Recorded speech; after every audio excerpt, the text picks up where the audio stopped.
Hi, I'm Seamless, and today is probably still Wednesday, which means it's time for a new viewer track review video. That was me going woo, but dying in the middle of it. Anyway, if you'd like to have one of your tracks featured in one of these videos, feel free to head on over to the Discord channel, which is linked in the description of this video, and wherein you'll find a submissions channel complete with rules and wherefore, hows, and whatnot, plus moderators who are awesome. And we'll point out when you do things like don't name your file properly or even allow me to download it. Anyway, first up today, we have Pratzapp, and Sakura hurts Thar. Here we go.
That was really cool.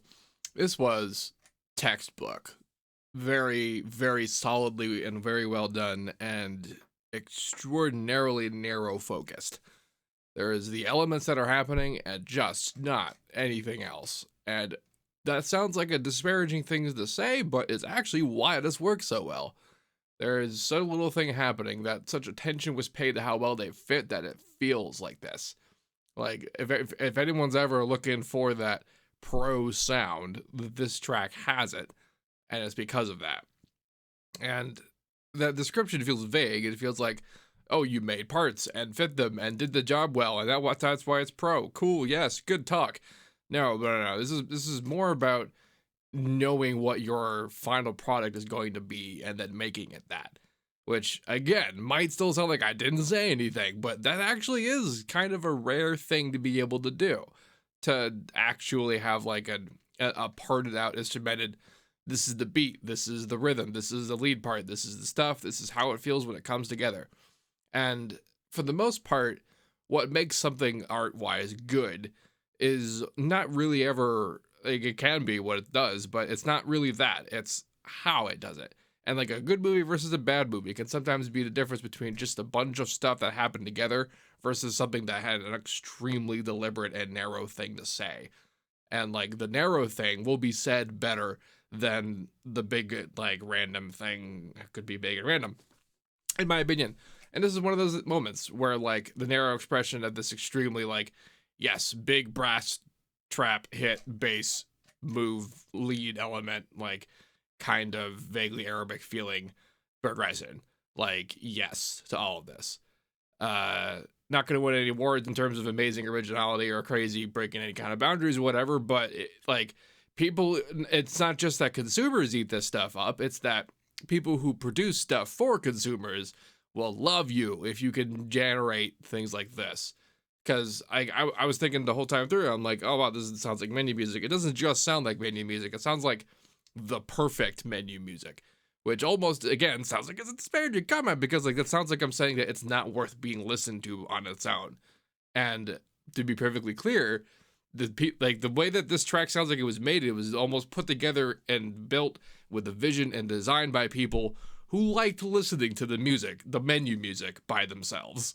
Like, have you not done that? Have you not, like, been so into the soundtrack of your video game that you're just like, I'm just gonna listen to this in my regular life? And then you start to form your idea of what music is based on stuff that was not designed to be listened to the way you're listening to it.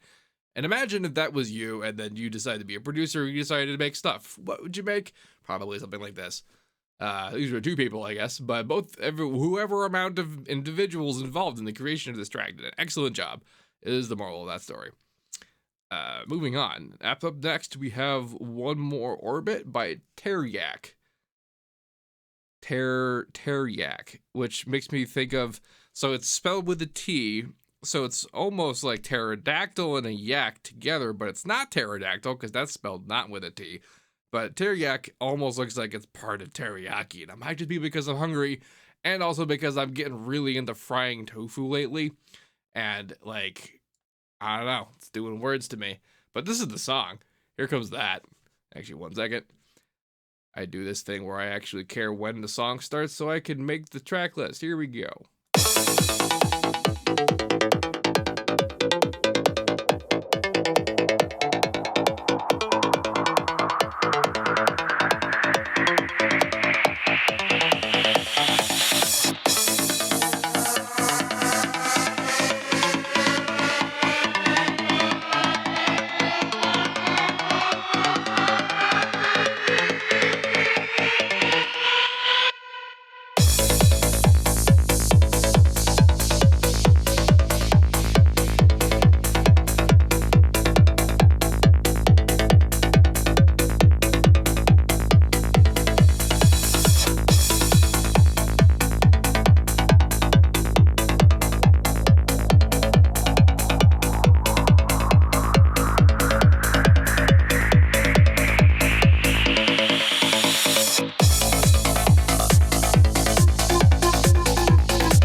Yeah, that's a noise outro. Not gonna listen to that all the way through because that's not designed to be heard without being mixed into something else. Anywho, good track. Mainest problem was the fact that the kick kind of leaned away. Did you notice that in the spectrum, rather the vector scope?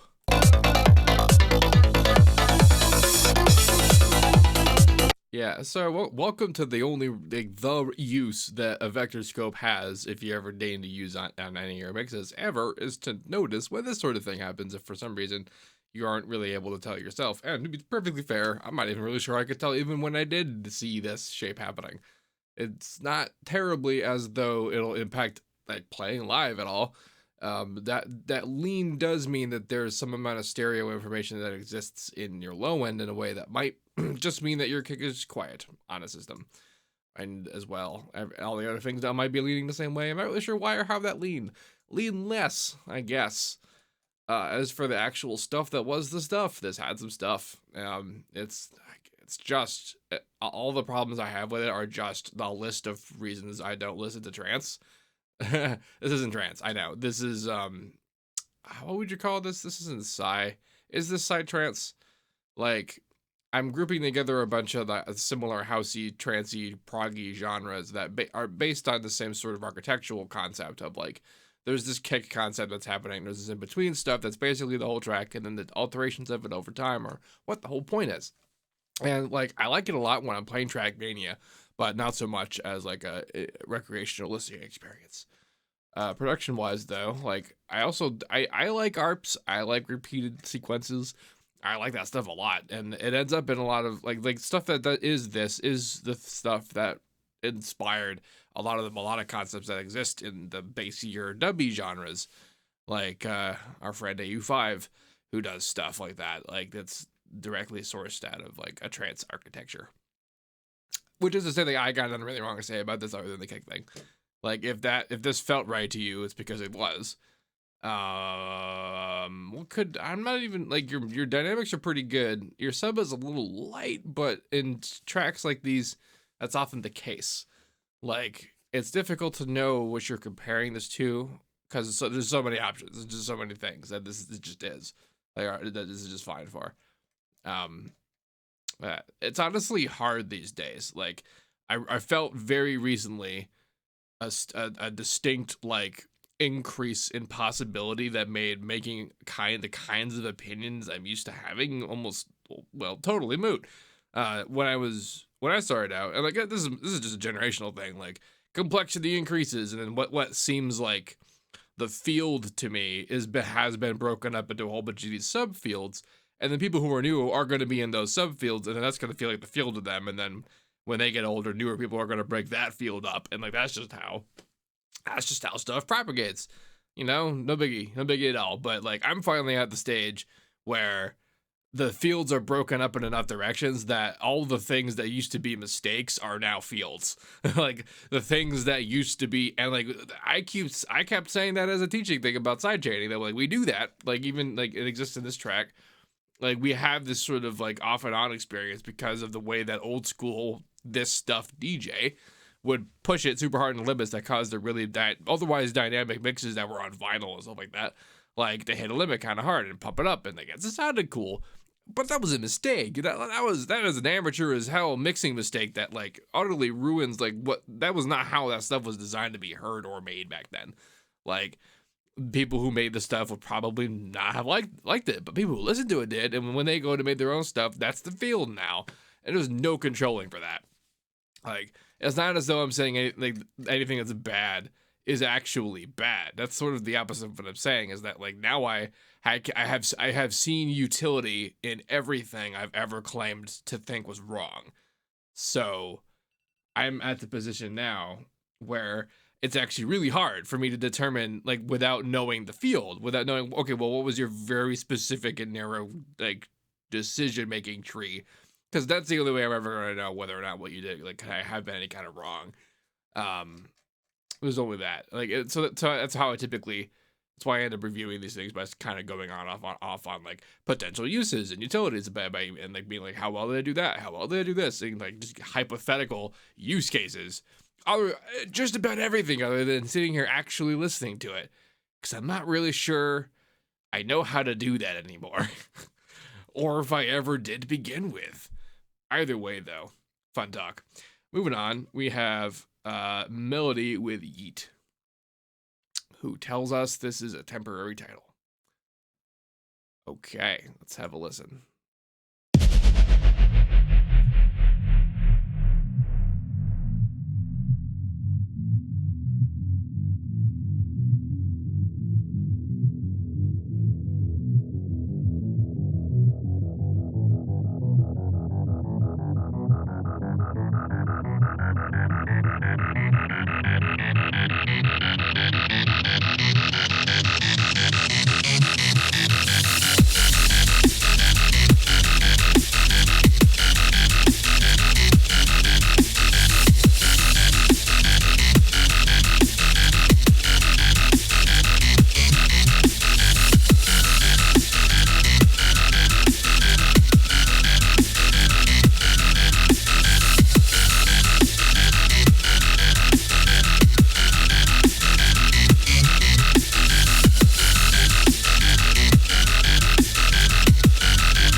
Okay.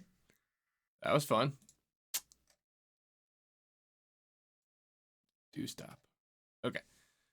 The only main real thing I gotta gripe about in this track is this main sound.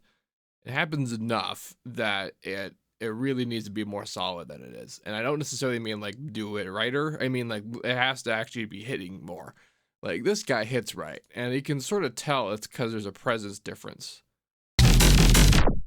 Like that guy. And like I don't really mean to say that he shouldn't be at their level that makes them that kind of this frequency or whatever, but like there also needs to be more of a hit happening in here. And it's not even really because of what happens most of the time during a track. It's because during this moment.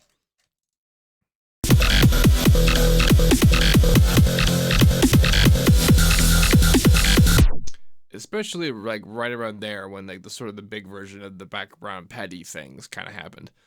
This section and the track in general has such this really cool attention to time switchery and like rhythmic like mystery almost. And I like this sort of this breakdowny moment would normally be too much, but the individual elements have their own kind of percussion that makes how hard, like, because the usual issue is that the sort of like interesting kind of breakbeaty bits that you hear like funky drummers do during like even funk songs, like anything with the more playful kind of drum approach that seems like a very machined industrial marching, these are where the drums are in these genres kinds of thing. Like this stuff tends to be that way because the power difference between the drums and everything else is as such that when the drums do something anything like this, that they're going to blow all the stuff away. But some of the stuff blows back, which is kind of fun. These petty brighty moments that are usually the ones that are too light to matter so that the mix doesn't suffer too much, hit back a bit.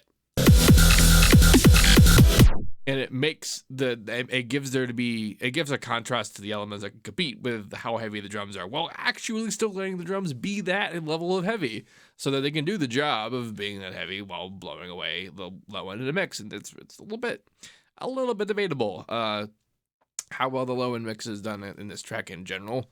It doesn't look super clean, I'll tell you that much, but the presence is accomplished.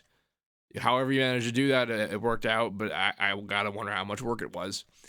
But moral of the story is that this main guy does not have that presence, and especially during those moments where the beat gets interesting, the main guy gets blown away, but still has the job. It still fills in the moments of kind of in between beat moments that need to be there to not be drums. Because otherwise you have the drums doing the beat that would be too sparse even. It feels too busy, but it only feels that way because there's other things other than the drums happening. And if the drums were just happening by themselves, it wouldn't be as cool as we think it is. And the only reason why it's as cool as it is now is because there's one element that has the right amount of force behind it when in contrast to the drums. And it would be perfect if this other guy did too. And like, this is the illustration of how that like can come together and why the other elements do and why that one doesn't. It's not, and it has nothing to do with how actually like where this thing lives, other than like the literal weight that's required at certain frequency ranges. Right there, what is that? 500 hertz, more or less what I thought. Yeah, like for sure, mixing wise, this must have been an easy thing, right?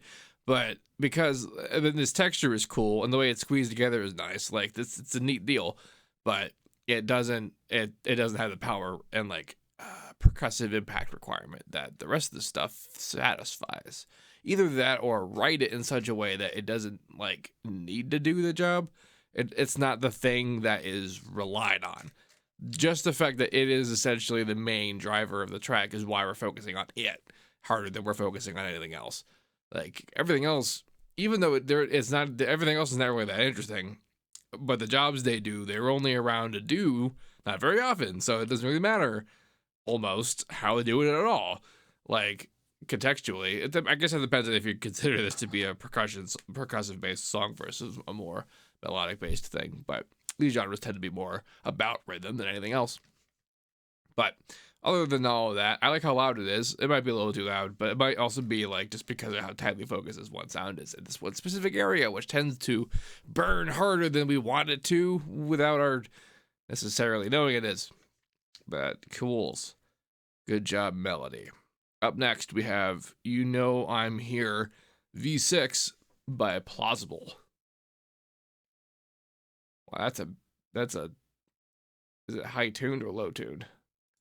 Come here, you. You know what? Just do it with a scroll wheel.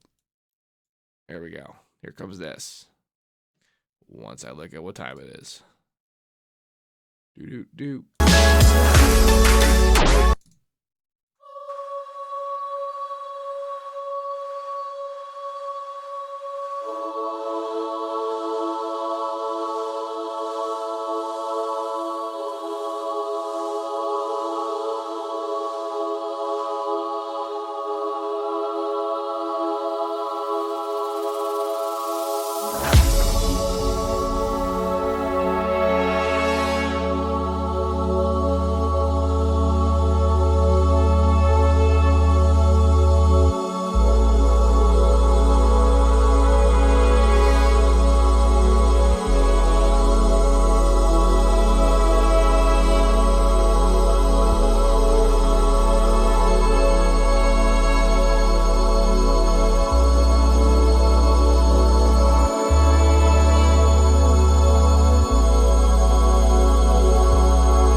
All right.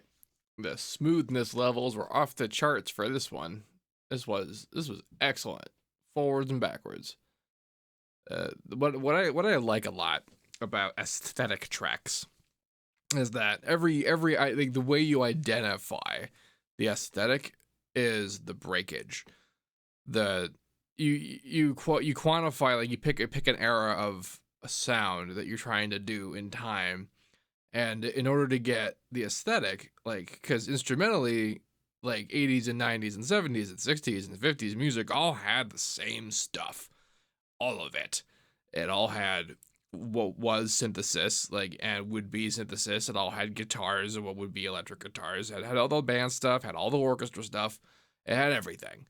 And, like, what changed about it was largely our usage of it, and also our method of recording and creating it, which changed the aesthetic, if you were to identify in time how things were.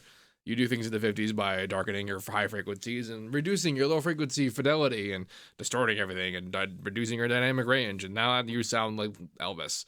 And same sort of, like, but anyway, the point is I'm making about this particular track is that all the times where there's sort of these little flippity kind of, like, overcompressed moments were, like, intentional.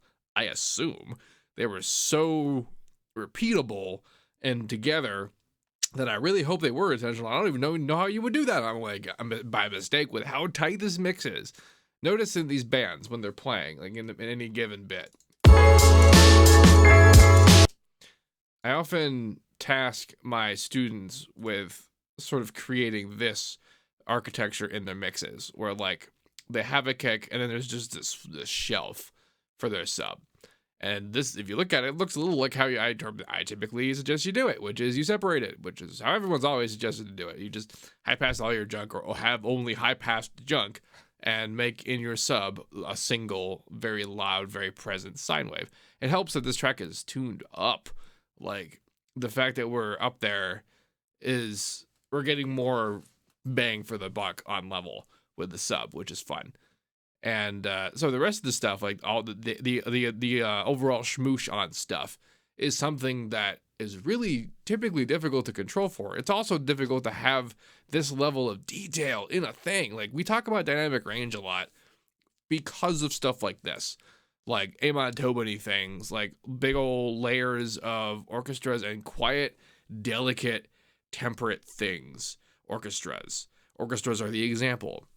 My dad would always tell me stories about how they were determining what, like, the levels and depth and specs should be for CDs, and they were using Beethoven's Ninth as the thing, as, like, it should be able to adequately reproduce this.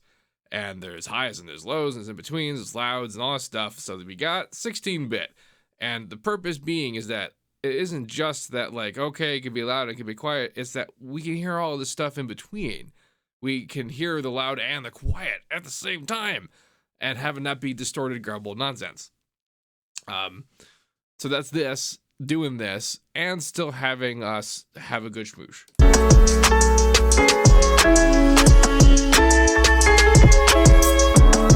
So the aesthetic here is sort of the schmoosh, and the method by it, like, and all that stuff, is what makes this all feel very, like, this. It's very good. I like this track a lot, and but then you see the evidence of it in the output on the spectrum here. Even at full blast, the values are the same, and that implies a level of control. And it's not just that we're visually seeing it; you're hearing the results of it, which aren't just that it's all well balanced, it's all nice, and you can hear the presence and all that stuff. The good quality that we're hearing is that you're not hearing it be destroyed for the having done so. You're still hearing it as though the whole full thing is there, as though the whole full presence is present, and all the individual stuff are all happening, and we're hearing a big hit on kicks and snares, and the beat is good, and the schmoosh and the sidechain are all happening and in line and in time, and maintaining presence at all levels without wrecking, like, what is light touch stuff. And that's what's good. That's how you know it's good, because that's hard. And, like, not sort of, like, conceptually hard. When you get shown how to do this stuff now, it's really just a list of steps and some amount of consideration for like caring about which things matter about which steps. But at the same time, it's not like these steps didn't exist in the past. It's just that the way you accomplish these steps was very expensive, or required a lot of gear that was very expensive, or the know-how was, you just weren't going to have it, because otherwise, because the only way you would ever know is if you practiced on gear that was really expensive, that kind of thing. Like that, it's mostly because like when we're talking about like greats and good music and dynamic range, and like that's Beethoven's Ninth, holy crap, Beethoven's Ninth is how many hundreds of years old, and like we're also comparing ourselves to things like the Beatles and the Rolling Stones and more modern stuff too, you know, Metallica and the old school recordings, drum and bass and whatever. But even the things that were done in the 90s were done in a vastly different world when it comes to technological capability. To the idea that just randos on the internet with just laptops and stuff can absolutely produce this coolness. Not that I'm saying that's who you are. I'm just saying that like this used to be $1 million impossible extreme super beat quality. That like if you just showed up to someone in the office in the 90s and were like, this is me, I could do this, you'd be on the next Backstreet Boys album. Like that, because that's how impossible this was, just on a process level. And that meant, you know, limitations. And so the people who are from that era, even now, can't really contend with just how easy stuff is now, due to just how much better stuff got. Like process-wise, just knowledge-wise, builds on builds. It happens. But this is like just an excellently, just pitch-perfect execution of it all. And what's great about it, the whole ultimate point of even labeling this as like aesthetic, is that like we're using compression artifacts as the giveaway for its time. And I suppose we always have been, but I'm not used to things that are in my lifetime being the like old school indicator. You know what I mean? And that's particularly hilarious that particular issue, compression timing, is becoming the thing that is the old school identifier, as in not having control of that is the old way. I like that a lot. Moving on, we have Mr. Newsman and the death of my voice, apparently. We're going there. It's happening now. Whee! All right. Here we goes.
Cool beans. This was an excellent little cinematic experience. I dug the darkness. I like how this sort of dark tonage things have kind of come up a bit. The sort of stuff used to be basically the entire purview of like the goth industrial scene, and like it's not like I don't think that stuff's okay. It's just that it doesn't have the sort of textual quality I like out of stuff. So I like that stuff's sort of coming into this stuff because this is better. But yeah, it does all the stuff right. Kinda. I don't really have anything totally wrong to say. Is there really anything really wrong about this? Like, this is obviously very like expressive in the sense of like, it could be whatever it really wants to be. It's not like there's rules about it, but the qualities I would put in here are like a little moment where it breaks into something like harsher than this. This is like this being what it is the whole time. Like, it's fine, nothing really wrong with it. But like, it's such a cool little bed that I think it needed to have. There's some potential in it that could have been kind of messed with. You could totally do that again in a different track, and because this sort of tonality is not difficult to do again and have it be a kind of percentage original version of it. That in future sort of things, like imagine this is sort of like there should be a third thing if there's this much of two things, because there's the one thing, the two thing, and then there's like, here's two things for this long. There should be either a third sort of version of it, or like this is why modulations are referred to as modulations in the music theory sense. When you change keys or alter the progression in some sense, that's just reharmonization. Reharmonization. When you have a lead that doesn't change key, but your progression does. Yeah. Not a whole hell of a lot to say about this that hasn't already been said. Clipping. Especially for something who's not on fire the whole time, like a rhythm track, there's not really an excuse for clipping.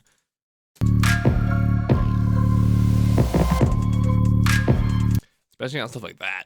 Like, I can see how it would, and like it doesn't feel like it's that damaging, and frankly it's not, and like it's not like stuff isn't just built to be fine with it now, but just because I might as well find something to talk about this track in any kind of negative. The way you want to handle this sort of thing, because you probably are limiting, right? And you're saturating or whatever on limit, and is keeping it at 0 dB, and there shouldn't really be anything happening up there. Well, there's this thing that happens called intersample peaking. It's been a while since I brought this up in a VTR, but what that is that sampling in the digital world, when it's processing, can only process to when the samples happen. But it's possible for the samples to, like, the math that makes what samples are for, which is to generate the signal, the actually continuous curved signal that gets put out to a speaker that is what we hear sound as. It's possible for the sampled positions, which are in time individual elements, to create math that generates activity that is faster than the sample's size, which is that the activity can exist between the samples. And that won't matter at all to any given compressor, because compressors don't see the math, they just see the samples. So what they're doing is that they're compressing the sample's position, and that's changing what the math will end up being. But the math could still be that there's activity there, and if that activity goes above the samples, then moving the samples up means so too does that activity. And if the sample is at 0 dB, because we've crushed it that hard, then the sample activity will be above 0 dB. So that's how stuff that shouldn't be clipping, because we limited it really hard, will clip anyway. And if any of that made sense or not, doesn't really matter. The way you solve it is to engage whatever compressor's version of oversampling is. In Maximus, for example, my voice. In Maximus, for example, there is oversampling engaged in the drop-down menu, trying not to crack up. Nope. I don't know so much about other compressors, but if they have any kind of like oversampling, resampling, quality version, like up or down, extreme edition, XD super go button, hit that up as probably to deal with intersample peaking. And if none of the above are applicable, then you can just increase the whole sample rate of your whole song. Might be a bit of a drag on your CPU, but it'll do the job. Anyway, moving on to the next track, we have Becalmed by Snow Fox. Us Fox from Snow. Okay. Let's go.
Pardon me there, had a fight with the mic.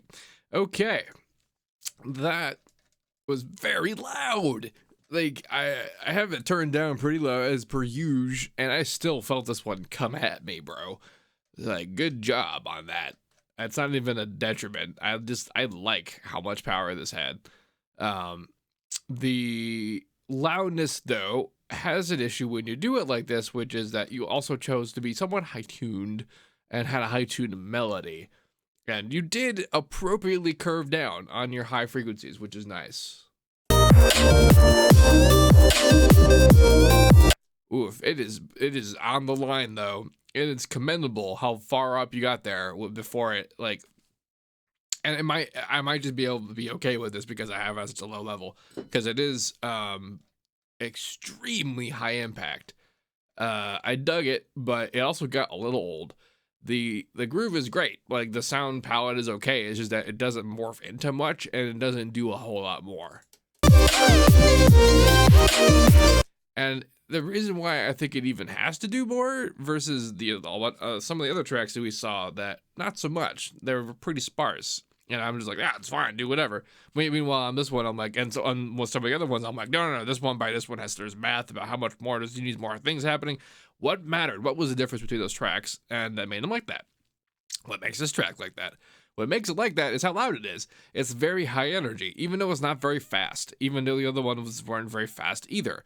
The energy being so loud is part of, like, if you've ever studied, I guess, thermodynamics. I don't actually remember the name of this science study, but whenever you figure out that, like, there's pressure, there's temperature, and there's volume of a system. And if you, like, enclose the space, you can increase the pressure inside of it, and that will increase its volume, like a bubble. But if it's solid and it can't get bigger, it doesn't just not do anything, it gets hotter. So this is, I guess in signal theory, this is sort of that an applied action, where, like, we feel energy being spit at us.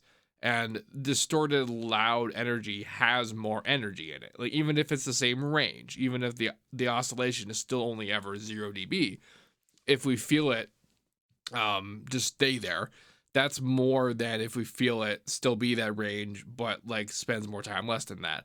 Even if the song is faster or slower. But if the song is faster or slower, then it also changes how much that energy, like, feels like that to us. So those other songs that had a kind of laid back, more so presence, did not rely so much on loudness, did not rely on being very extremely high impact. They could get away with also not doing so much, because it meant that we didn't get so high energy so quick that we ate it up so fast that it got so boring so quick, which is what happens with stuff like this, where because of how, like, and gripped we get by it, because it's just really, like,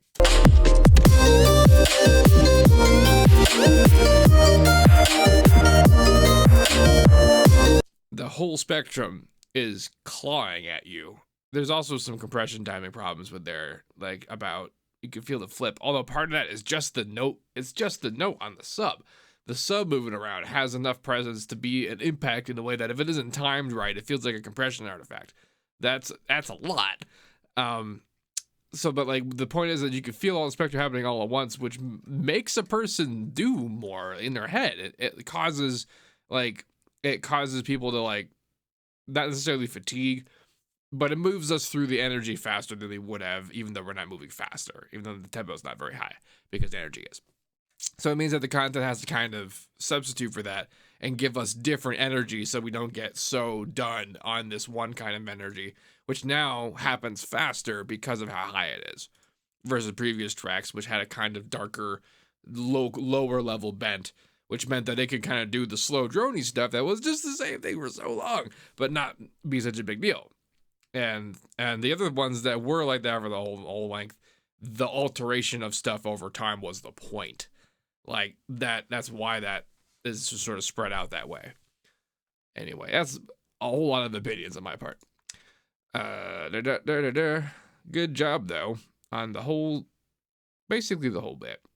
A lot of the detriment on the master about the compression timing even didn't like impact how hard it hit, which is interesting. Like, normally that kind of thing would make a track feel unprofessional, but this just felt like a taste, because it didn't sacrifice impact. Like, impact was still there. Isn't that something? All right, coming up next, we have NonDescript by ZetaSphere. Checking what time I start. In the middle. I keep doing that. One more time.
was just awesome.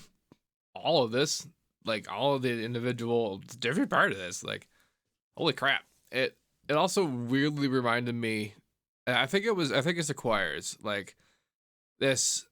I'm starting to notice is a bit of a trend in video game music is a lot of choiry stuff, because you know the thing to suggest at the moment is that it's doom based, right? But it actually has a bit of a more of a Devil May Cry-ish kind of texture to it. But at the same time, it got to a certain point.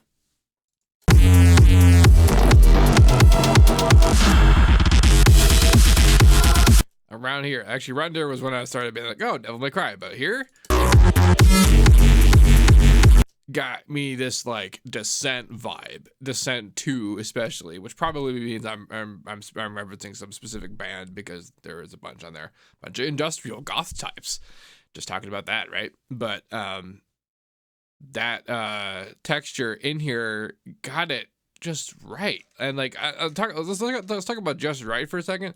I kind of got and like emoted at like this moment, I think. Yeah. Your like pre-transient textural knowledge and application is pretty well perfect. Everything you're doing there with the drums is excellent. And same thing with the drops. Every so often one of the snares has got one of those moments on them. And like I just never do that stuff because I am so lazy and it never comes out well enough to justify the amount of work it is, but whatever amount of work you're doing is justified. This is excellent. This is like how every beat should feel. And as well, like the loudness is great, and the presence on the elements is just the right kind of distributed. A little high on the sub maybe, and that might have let you had more room on other things if it wasn't so high. But the rest of the stuff even still has the right kind of presence. Like I can still hear the drum high frequency parts of that contrast on the drums without blowing away the nice air to air texture of the bass elements. Everything about this is just excellent. It also says things about what I was saying before about the high energy and change-ups. It's like on some of the other songs we've seen so far, if we looked at like the bird's eye view of the whole thing, we would see like the skyscrapers of regularity of like the beat that's the same and the parts that are the same. This one is like such different per each part, but the content is all still the same. Like it's all still the same like all the whatever the palette of what's going on at any given moment. There's still like the same sort of core aspect. But it switches up enough that it doesn't get old, even though it's really doing the same thing over and over again. Like when you make this sort of thing, it always baffled me when I first started producing, when this was sort of my main thought to do stuff like this, is like the producers who did the more melodic stuff would make their songs notes first. They would actually write out like the baseline notes. And I'm trying to think like what that would even look like for a track like this. And it would look like what the sub looks like. It'd be just like, no. And that would imply nothing about how any of this would go. Like, the song is about how this stuff goes. It's not about this genre. That's just genres, right? Me being new. So, that difference. Why did I even bring up any of that? I had a point I was making about, fundamentally, like, we're discussing musical like alteration from moment to moment about a variation. Like, when is it enough? When is it not boring? And what makes this stuff not boring is just that textural difference. Even though, in a very technical sense, if we were to describe any given moment, like it's this subnote with this hierarchy of like harmonic action, and it's this loud and this beat's happening, and that's just true for just about every moment in this song. But there's enough of like this interchange of dimensions that you can detect, and it's about like not necessarily that there's musical alteration, but like there's just alteration of whatever you're hearing at the moment, and enough in a layer that you can detect enough at one time that's what's feeling interesting to you over time, and you know, contrast and rhythm and just being overall cool. And this track has overall cool. I'll tell you what, there was a lot of those today. You guys do a lot of really good work. Like overall, I have been consistently impressed with the quality of things that are submitted by people who watch this channel. Like, my God, I remember if I did this when I first started out, and then there was this kind of interest, the jank that would show up would scare you. But now all of a sudden people are just like, even the noobs are good. It's pretty great. I'm super into it. Anyway, see you guys again next week for another one of these. If you have any questions about it, please let me know. Don't forget to like, comment, subscribe, and all of that good stuff. And as usual, have a nice day.